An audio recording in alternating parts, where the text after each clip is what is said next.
Going to have our next session, which is interesting. So far, we've been talking about exercising our brain and innovation and all that stuff. Now we're going to talk a little bit about wellness and the whole life approach. Today we have with us Vandana Tilak, who is a life coach and a social entrepreneur. She's a wellness guru, and she is a woman of diverse talents. She's made some documentaries in Bollywood, and she's also an accomplished Bollywood singer. Apart from that, she's very active in the social volunteering area, where she has done work in healthcare, teaching and education. With that, I would like to invite Vandana to come and share her insights with us. Thank you.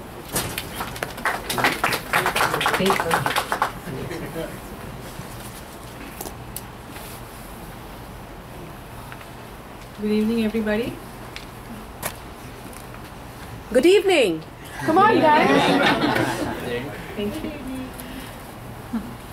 So today's topic is innovation, and I have always said this, that innovation is a product of not just one thing. It cannot be put to business or to science or to technology.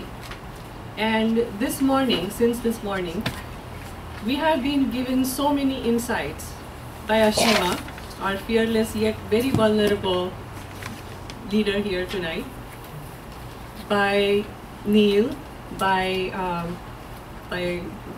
all our Ashwin, who all spoke about these different points. And so I'm going to add some more points to my talk. And by the end of this talk, my purpose is to have you leave this room with more questions than you have answers. I hope I have that opportunity tonight, because innovation starts with lots of questions, that's an assumption. So we all talked about evolution in how it has evolved, or how things have evolved. Take, for example, the wheel. We start with a rock rolling down, and we have the wheel, and we have transportation, and all that is very evolutionary. And then there is revolutionary innovation. There's accidental innovation. There's creative innovation. There's so many different kinds. But revolutionary innovation involves risk-taking. It involves transformation. It's what feeds the social, economic, and karmic appetite to fulfill purpose. What seems to be a lot of challenges, what seems to be an unnatural way of doing things, but it's not. It's all synchronicity, it's perfection. When you see that in hindsight, it looks 2020. But most innovators have always had that viewpoint that foresight has been 2020, and that's where they have succeeded.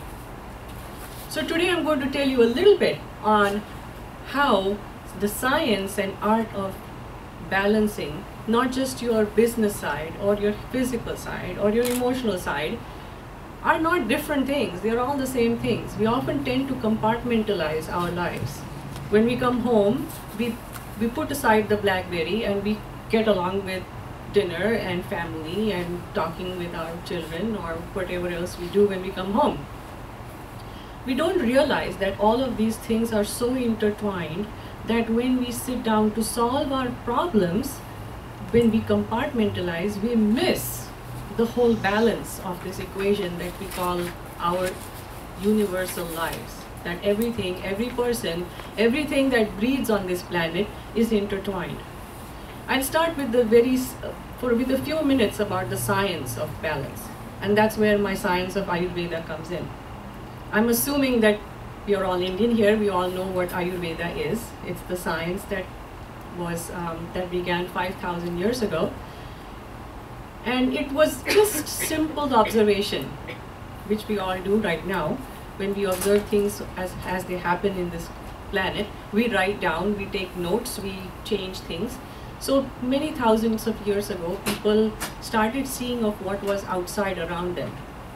They noticed whatever was outside, whatever was the creation outside, definitely has to be within us. There's no different. We are no different than other things that have been created. So people in those days decided that there are 5 important elements that govern us. That's space, air, fire, water, earth. These are the 5 elements that Ayurveda considers to be the basics of what we need to know.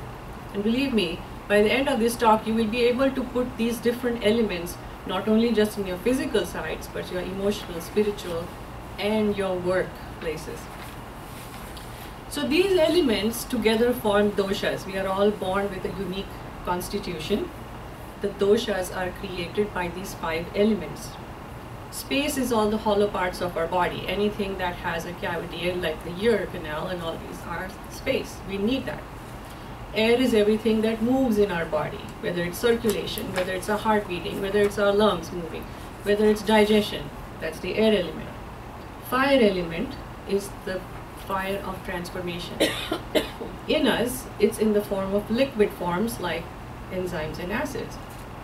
The fire element is a transformative power within us that not only digests food, but digests emotions and thoughts and everything that transforms from seeing something into actually putting it into action or resources that we can use. The next one is water. Everything that's liquid in our body is water, the water element. And the last one is structure or kapha or the earth element. So these 5 elements create the doshas, which is space, which are the air element, the fire element, and the earth element.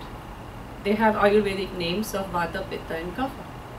So these elements, they are obviously in every one of us, but they are predominant that make your unique constitution. That predominance gives you your functionality. It's like the software on which you function. It's the software that gives you a tendency towards certain disorders, certain diseases. It gives you the tendency to behave a certain way, no matter where you are. So if I give you, it would be going into a lot more detail, but simple things is that when you are governed by an air element, you would be tall, thin, very light, just like the air element that it's made of. You would be tall, thin, light. You would have a very creative, intuitive constitution. You would be able to understand things very quickly, very clairvoyant. You're very creative. But at the same time, when it's flipped, when you have the opposite, they always have a tendency towards dryness. They always have a tendency to forget things. They get things quickly, but they all leave things very quickly too.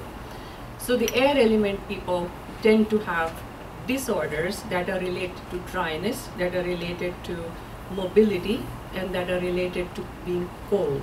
And these are the things that you will see with people who are the skinny or the people who can pretty much eat up a storm. They don't gain weight very easily, but on the other side, they're very creative on the mental side, and also have a tendency towards being very, what do you call, multitasking. They talk with their hands, pretty much like what I'm doing right now. The other kind are the pitta types, who are the fire elements, who are the organizers, the planners, the ones with the to-do list, who have to do things their way or the highway. They are pretty much everybody in this room who are innovators, who like to take their productive parts and put a creative slant to it.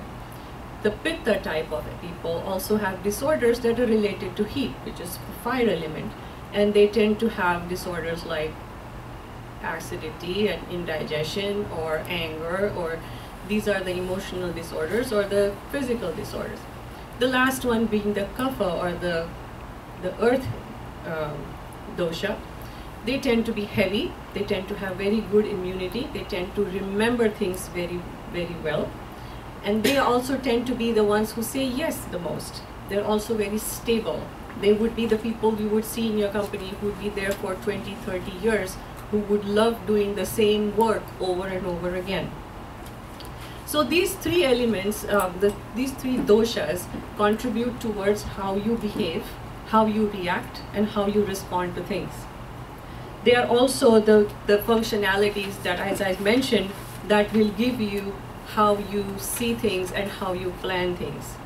If you were a dual constitution, which innovators usually are. You would be an air element, which would make you very creative, very flexible, which will make you think on your feet, think outside the box, make you very intuitive, make you a serial entrepreneur, will make you stick to things, but at the same time see different things in that same equation.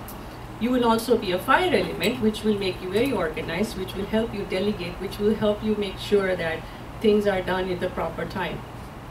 So these two elements that we talk about, these three doshas that we talk about are not just within us.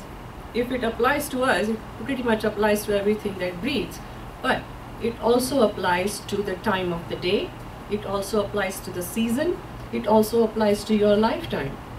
So the time of the day, if you think, very easy example to take, in the middle of the day when the sun is the highest, when it's the hottest time of the day, would be the pitta time of the day, would be the fire element that would be the most prominent during that day, yes?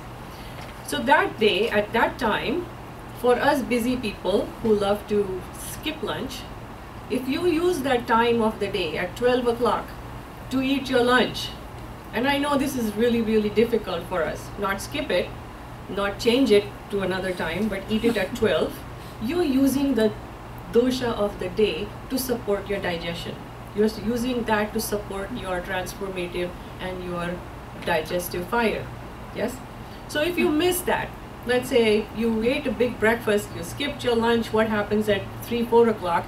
You get crazy hungry and you eat anything that comes in front of you or any person who happens to be walking by. Yes? We all know that. So follow that. Follow the dosha of the day. When you wake up in the morning, 6 a.m., have a good breakfast that's light, a good lunch at 12 o'clock, that's the nourishing and the biggest meal of the day. And then whatever hunger is left over should be the dinner. And that's where I get the most eyebrows from, because we all love to go home and make dinner and eat at about 8, 8:30, 9 o'clock, which is not very conducive to proper digestion. But if I have lived in the US, I'll tell you one thing, I have broken every rule that Ayurveda tells me not to do. And believe me, when I stand here, I know from self-experimentation that whatever Ayurveda says, whatever your grandparents or your parents have been telling you to do, it's all true. And we love to be independent, we love to say